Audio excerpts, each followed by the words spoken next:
Praise the lord. దేవుని నామాన్ని మహిమ కలుగాక. ప్రతి ఒక్కరికి కూడా ఈ వీడియో చూస్తున్న ప్రతి ఒక్కరికి నూతన సంవత్సర శుభాకాంక్షలు తెలియజేసుకుంటున్నాను.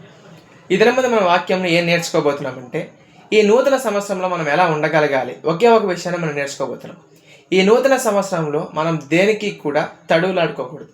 హల్లెలూయా. అనగా ఏ ఒక్కదానికి కూడా మనం వెతుకులాడుకోవాల్సిన పని మనకు ఉండకూడదు. ముఖ్యంగా మన సమస్యలకు పరిష్కారాలు కావచ్చు, మన ప్రశ్నలకు సమాధానాలు కావచ్చు, ఈ రెండింటి కోసం మనం ఎప్పుడు కూడా వెతుక్కోకూడదు. ఎందుకంటే ఫర్ ఎగ్జాంపుల్ ఒక డాక్టర్ ఉన్నాడు అనుకోండి, అతని దగ్గరకు మనం దేనికోసం వెళ్తాం? మెడిసిన్స్ కోసం వెళ్తాం. అలాగే మనకు సమాధానం కావాలి, పరిష్కారం కావాలి అంటే మనం ఎవరి దగ్గరికి వెళ్ళాలి అంటే మనం యేసు ప్రభువు వారి దగ్గరికి రాగలగాలి. హల్లెలూయా. ప్రశ్నలకు సమాధానం అందించే దేవుడు ఆయన మాత్రమే. కాబట్టి ప్రతి ఒక్కరు కూడా ఆయన వద్దకు వద్దాం. కానీ ఈ మధ్య ఏం జరుగుతుందంటే, ఆయన నిజమైన దేవుడు, దాన్ని అందరూ కూడా నమ్మి తీరాల్సిందే.